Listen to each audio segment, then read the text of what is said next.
Hello and welcome, 2D Gamer back again, and today I thought I would look up PS1 classics on the PS3.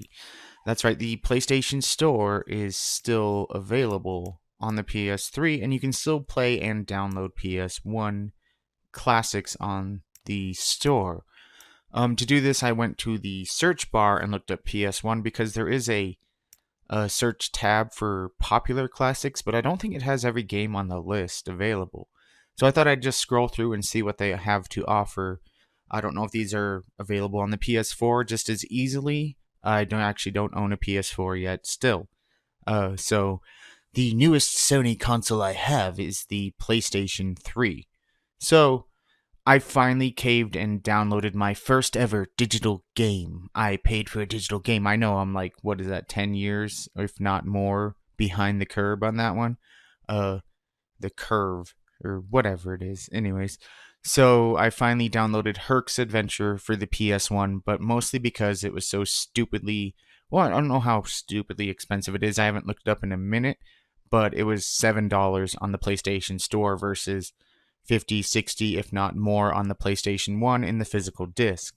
So I thought I'd go through the list, and if you still have a PS3 and you still want to collect some of these games or just play some of these games, uh, I thought I'd show off and just comment on whichever games interest me or might interest you too as well. So let's go through the list. So I look up PS1 in the search bar. Uh, just to see, because it seems to have a more complete list of what they're offering here on the PS3 and PSP, and I think even Vita, if you have one of those systems as well. So let's go through Two Extreme.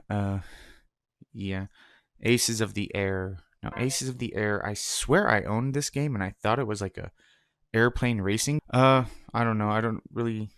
Great commentary. I don't really remember much about this game. So All Star Slam and D-Ball, I did a review on that. It's a fun little dodgeball game, similar to Super Dodgeball on the PS1 or not PS1 NES. The only difference is you don't have life bars in this, so one hit you're dead, one shot, one kill.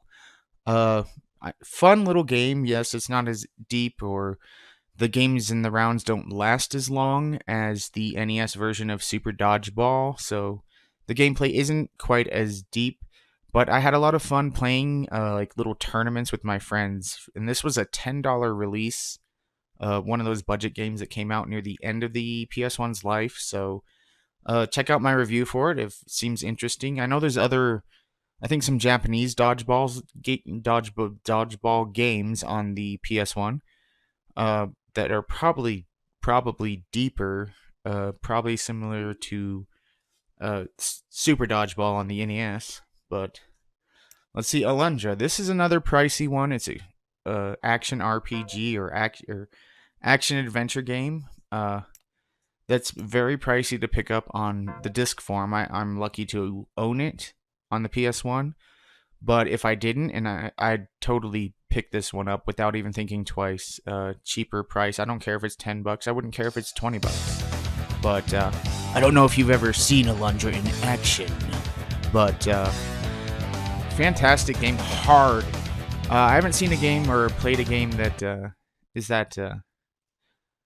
makes you use your noggin as much since, what is it, Brain Lord on the Super Nintendo, where you have to like, it is puzzle heavy and there'll be times you'll be stuck. But see, Arc Arena Monster Tournament. I'm not familiar with this one. There's no video for it either. So some of these, if like, I'm not very familiar with imports on the PS1, either from PAL territories or Japanese. That's still a part of the system's library I've still yet to explore, because I'm already buried in trying to get the NTSC games I want, let alone, figuring out the Japanese games I would want or the import ones. I don't know if this is an import or not. I've never played it, so, find something new every day. So, Arc the Lad 2 and Arc the Lad 3. So it looks like in some of these, like, I already looked through, like, looks like they took, like, the collection ones and split them up into their own game. But you can get Arc the Lad 2 for $6. So these are two RPGs that I actually missed on the PS1, missed out on owning. See, on the PS1. So my RPG collection has almost 50 games, not Xenogears, which I already saw is if I really, really wanted Xenogears and don't want to pay the disc price for, it's available already on the PlayStation Store. So let's go to Arcade Hits, Outlaws of... Oh, is that Samurai Showdown? That's just... I'd call me a bit of a snob, but I don't think I'd pick up a lot of 2D fighters on the PS1 because the system wasn't really great at... Oh, what was that noise? The system wasn't really known for its 2D prowess. You had a few really good ones like Alpha 3, Street Fighter Alpha 3, but like... Oh, and I love the King of Fighters 99. It's actually pretty playable, but a lot of them, it struggled with 2D. So, is this Samurai Showdown, or is this... I swear that artwork is. Unless it's the last... No, the Last Blade I know was available on the PS1. And I have the Last Blade 2 on the Dreamcast. Okay, so this is totally not Samurai Showdown. I don't even know what this is. So, it's Arcade Hits. Anyway, so... Arcade Hits, Outlaws of the Lost Dynasty. So, cool. Oh, it's Data East, is that? Oh, so it's probably like Data East Samurai Showdown ripoff. Do you remember, I don't know if you remember or know that Capcom ended up suing Data East for one of their games because it was a direct Street Fighter ripoff. I'm pretty sure they lost the lawsuit, but this is back in early 90s, Super Nintendo. I remember seeing the news article about it in like some old issue of Game Players or something like that. One of those old magazines that didn't even make it into the PS1 era, or I guess Ultra Game Players did. So, but a lot of the people from Game Players ended up going to PSN in the US, and fantastic magazine. So PlayStation Magazine, the unofficial one. So interesting. So Outlaws of the Lost Dynasty. So Shinryu.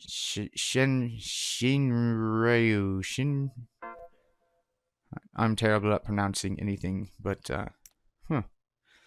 pixel perfect rendered arcade game that first debuted on the PS1. So I'm not even familiar with this game. Stunning arcade. Let's just watch part of the video to see. Waiting, loading. So Hamster. So the same people that made the other one, or at least ported it. Credit 1. Okay. Is this a fighting game? Is this a shoot 'em up?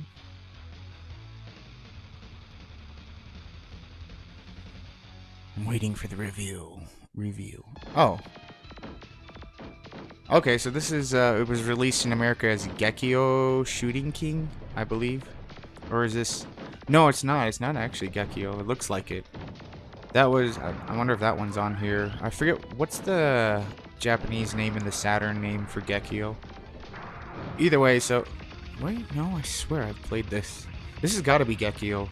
Or Gekio, whatever, however you pronounce it. I'd have to pull that game out and test it and see if... Because I swear I've seen this. If it's not that game, then it's similar. But, depends if I see the lightning. So,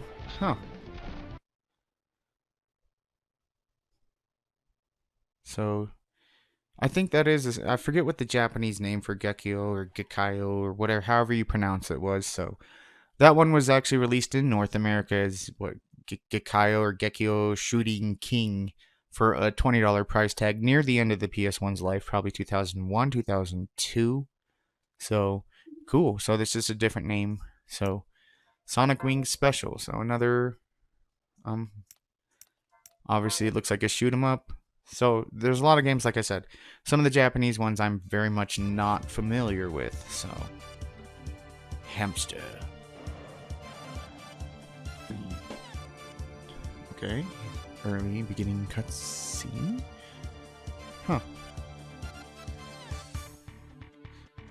Depends on if I want to spend like money on digital games. I might one of these days pick up some of these games. Like I was looking for R-Type Delta when I saw Herc's Adventure because I saw that years ago. I don't know if it's even still on the PlayStation Store. They might have they might have pulled it down, but we'll see as we get towards the list.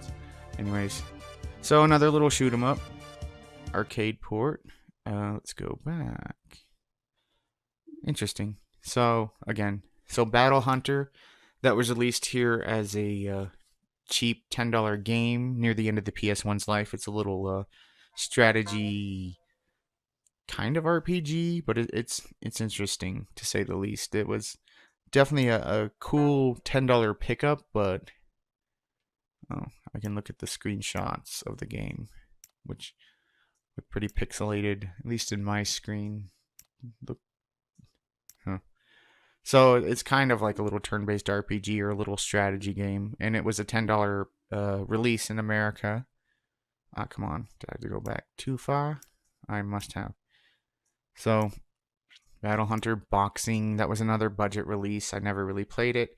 Card Games, budget release, and let's see, Castlevania Symphony of the Night. I know you can find this everywhere now, so it's still available on the PS3 for $10, but it's everywhere now. Xbox Live. I mean, I even have a physical disc copy on the 360 mixed with like Frogger and the arcade version of Contra. A friend of mine got it for me for Christmas one year. So you can find Symphony everywhere, but if you happen to have a PS3 and want to play it on there, it's only $10 right here. I don't know how that compares to the prices on other platforms. I don't know if it's cheaper. So Centipede, I just covered this one in my arcade game or my Atari Age remake video. A fun little shooter. I wasn't expecting to have as much fun with it as I did. Definitely takes the old Centipede and kind of like melded it with 3D gameplay conventions and designs from the day. But fun little shooter. Like I look forward to actually playing more of it. So if you want to play it, it's only $6 though. So, Championship Bass, okay. Chess, that sounds like another one that was released in a budget price. No. Must have been an earlier. When did it come out? I don't know. I'm not going to buy chess on any system period in the store. I'm sure there are some good chess games out there. So, now we get into the Squaresoft ones. Chrono Cross, which was... Actually, that's one of the RPGs I've started like 50,000 times, and I've just never, for whatever reason, I always got sidetracked. I don't even remember how far I've gotten into Chrono Cross. I know it reviewed very well, and there's a lot of fans of it, and one of these days I tell myself I'm going to get into it. So Chrono Trigger. So it looks like they took Final Fantasy Anthology and Chronicles and split each game and sold it separately. So you can buy Chrono Trigger, which was a part of Chronicles, Final Fantasy Chronicles, which had Final Fantasy 4 and Chrono Trigger combined in one for, I forget, it's $40, $50, I don't remember. But so the PS1 version does have load times and like some frame rate issues, but for me, it's a turn-based RPG. Frame rate issues might be an issue in like a fighting game, and yes, it doesn't run and wasn't optimized well. It's like, why can't the PS1 run a Super Nintendo game, to full standards? But for me, the slight bit of loading and slowdown didn't it didn't really bother me. Again, it's a turn-based RPG, and I had a couple of chances to own the Super Nintendo version of this game. I had a friend whose mom bought one at a rummage sale, and he didn't play RPGs, and I knew he would never play it. So I missed out on the Super Nintendo version, so I was actually happy to pick up the Chronicles version, and it's been re-released on like everything under the sun since. So, but then again, if you just want to play the game, it's here for $10. So Cool Borders 2, Cool Borders 3, the original Cool Borders, Crossroad Crisis. I've never heard. Okay, it's one of those little, Wonder if it's an interesting little puzzle game. Oh, it's one of the budget releases. Anything that you see that like generic puzzle or whatever, like Agitek or Agitech, however you pronounce them.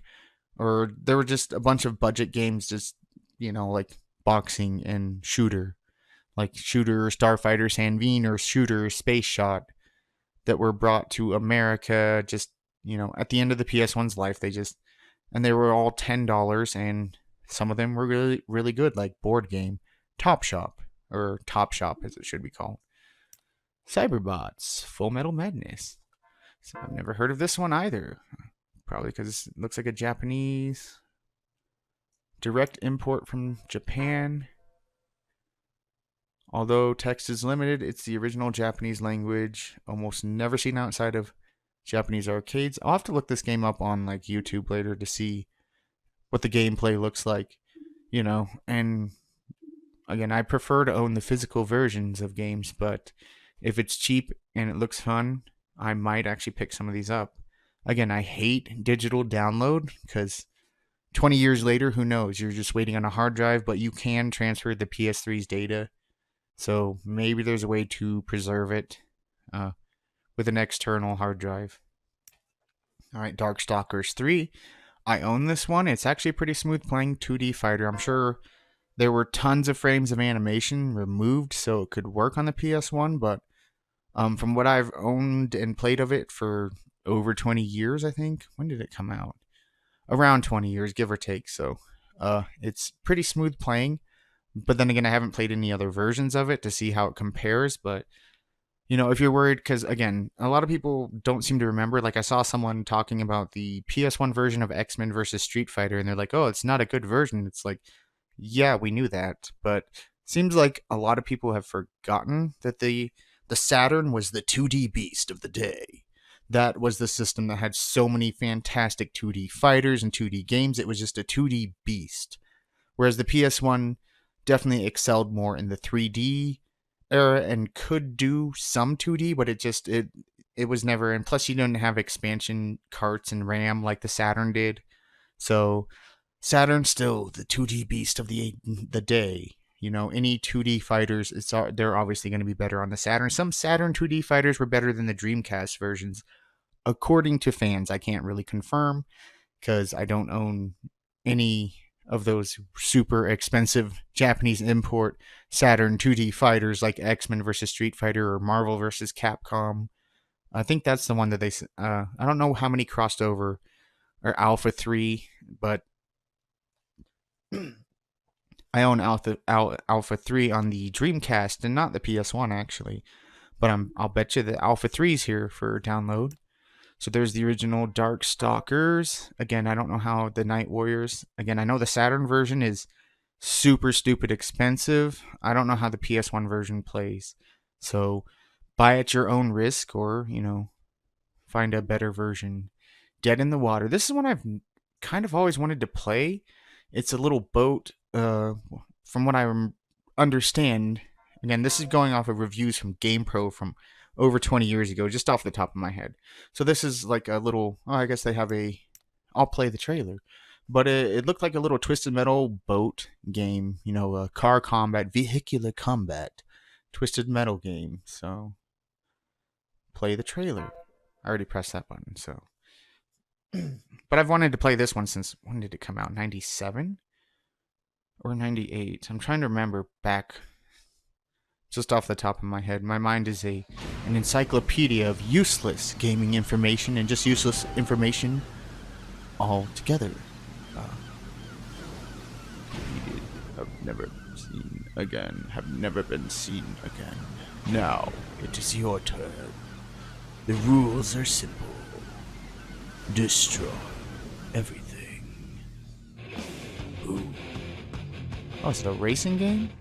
I always thought it was a vehicular combat game. Maybe it's a racing vehicular combat game. See, I've been meaning to pick this one up. It's like Shipwreckers, which I picked up somewhat recently. Huh. I remember it didn't review particularly well, but again, we'll see.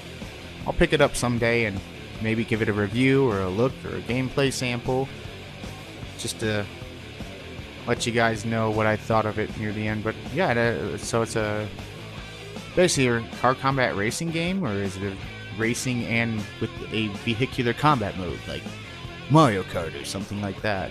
I wonder. Huh. But I've been meaning to pick this one up since 97, 98. When did it? Does it say what year it came out? Oh, boom, boom. No, blah, blah, blah. Okay.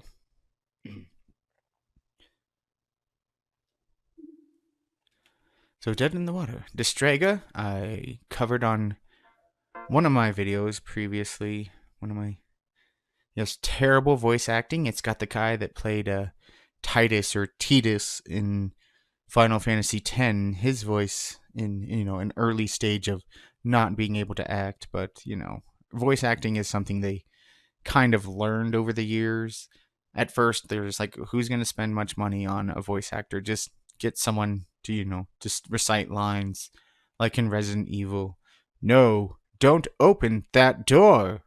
You, a master of unlocking. But, so, fun little fighting game. It's uniquely different, kind of, you just run across the map and throw,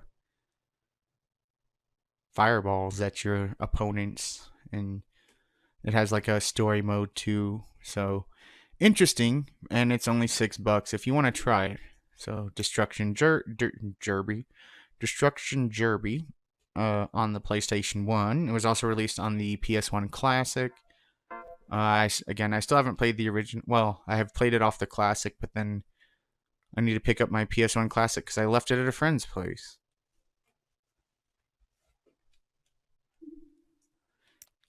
Daisymon Kids. I have no idea what this is. Unique sequel in a series that lets...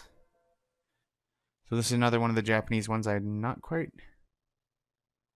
familiar with. I don't know if I've even ever heard of it. So, see, the older I get, the more I realize the less I know. Specifically about consoles that, I'm still discovering. That's the sign of a great console. PS1, PS2, Super Nintendo. I'm still discovering great games that I missed, or any console worth its weight has a super in-depth library that you can search for decades and still find new things in. And the PS1's one of those systems. The PS2, of course, like any Super Nintendo, Genesis. I'm still finding things. I know YouTube has exposed a lot of these, but some of them still, there's probably still a couple of games out there that need to be covered that haven't been. So, aspiring designers can draw their characters or simply select from a collection of pre-made images. A level design engine can craft the game around your world vision. Parallax scrolling and vertical shooters are the program's strengths, and clever designers will be able to program very intricate games. This version includes a fully voiced tutorial, simple interface, and a huge amount of sample data, a horizontal scroll option, and 2-player simultaneous play options. Best of all, your purchase includes 102 great sample games, of which Kagero is flat out awesome. Is that talking about the Deception? Kagero Deception 2? Or so it's a unique series where you can play and share shoot. That sounds cool, actually. So it's kind of like you design your own shoot 'em up. So maybe one of these days I'll check it out. Even if it's not in English, maybe it'll be easier to figure out. I don't know. Maybe you've played it. What do you think? So, Dino Crisis II. That's one I haven't picked up yet, and I was meaning to. I've played it. I had a friend who owned it. So Dino Crisis 2 goes more action game versus Dino Crisis 1, which was more survival horror. So this one's more, just like Contra with dinosaurs. Maybe not Contra, but it's definitely more action-based focused than survival focused versus the original. The original was more Resident Evil with dinosaurs, whereas Dino Crisis 2 was more just go kill you some dinosaurs and pre-rendered backgrounds. So Resident Evil or Dino Crisis 2 was pre-rendered backgrounds. Why would I want to buy the avatar for 49 cents? I'm looking down here. Like, you can buy a Dino Crisis avatar for 49 cents. Do they still sell avatars? That's my question. Do they still sell avatars on the PS4 and Xbox One, and does anyone actually buy them? That's what I want to know. Anyway, so let's go back. So, Dino Crisis 2, and of course, whenever you put things in alphabetical order, the sequel somehow always comes up on top of the original. So, Dino Crisis 1, Resident Evil, dinosaurs, fully 3D backgrounds, but still, static cameras. So, Dirt Jockey. Wonder if that's the horse racing, one of the horse racing games. So let's see what Dirt Jockey is. Come on. Clicked on it. Oh no. Heavy equipment operator. Never heard of this one. Was it ever released in America? Not sure. It might have been. It was probably a budget game. Let's see. Earn your license and get behind the wheel of your very own dump truck, bulldozer, wheel loader, or crane, and see what it's like to operate these massive machines. Download this PS1 classic game today, transferring to a PSP system from your PS3 system. You must be... Okay, so these will work. Again, these work on the PS3, and you can transfer them to a PSP as well. And for some of them, it says Vita as well, depending on when they were released. So, but I've never played Dirt Jockey. So, and here we are, Disney Pixar's A Bug's Life. That one was okay. I know it sold pretty well. I think it was a greatest hit. So, there were a lot of younger kids that wanted to play A Bug's Life. Monsters Inc. I've also played it. It doesn't. I don't know. It's like a platformer, but it's not like a platformer. Like, it's not as, I don't know, fleshed out from what I've played of it. So Toy Story 2, I've heard a lot of people that like this game. I don't think I've played it either on the Dreamcast or the PS1. Same with Toy Story Racer. So Disney's Hercules, I haven't played. I tend to ignore licensed Disney games, which I've probably missed out on a couple of pretty decent games by doing that. Like the two that I own are A Bug's Life and Monsters Inc., and I just kind of own those just because like I didn't seek them out or buy them. So Lilo and Stitch, Peter Pan, The Return to Neverland, The Emperor's New Groove. Now there were some that were released at the end of the life that I'm kind of interested in picking up because they were like little 3D platformers, and some of them were done by like Crystal Dynamics. Like 102 Dalmatians was developed by the house that Gex built, and now the house that makes Tomb Raider, and a bunch of other things like Soul Reaver, which is a fantastic game. So The Little Mermaid 2 is that a sequel to... I know they made one... Oh, that's right. They made a Little Mermaid 2 movie. I forgot about that movie. And I'm pretty sure so did everyone else. And I wonder if people want to forget about it. Let's see what the screenshots. It looks like a little too... Oh, no. It's side-scroller. Maybe one of these days I should pick up all these Disney games, assuming they're affordable. If not, I'll just download them from here and then do a spotlight on the Disney games on the PS1. Even though they were made for kids, there might still be some redeeming qualities, you know, because sometimes you find well-developed games in the places that you... Oh, come on. Kicked me all the way out. I think I hit the button too many times. Sometimes you find some surprising quality in games that you overlooked. So Double Dragon on the PS1. I did not know that they made this. I kind of scrolled through this a little bit, and this looks like a little 2D fighter. And obviously, I don't think it was ever released in America, and if it was, it probably bombed and tanked in the review scores. Bimmy and Jimmy are back. 1995 Technos. Okay, so it is a fighting game. Jimmy and Bimmy. Marion Eddie. Okay, get to the gameplay, fool. I don't care who it offers.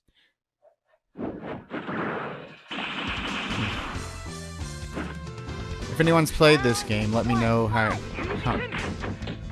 Oh, so Billy is Ryu. There's Zangief. Ryu versus Zangief. Fight.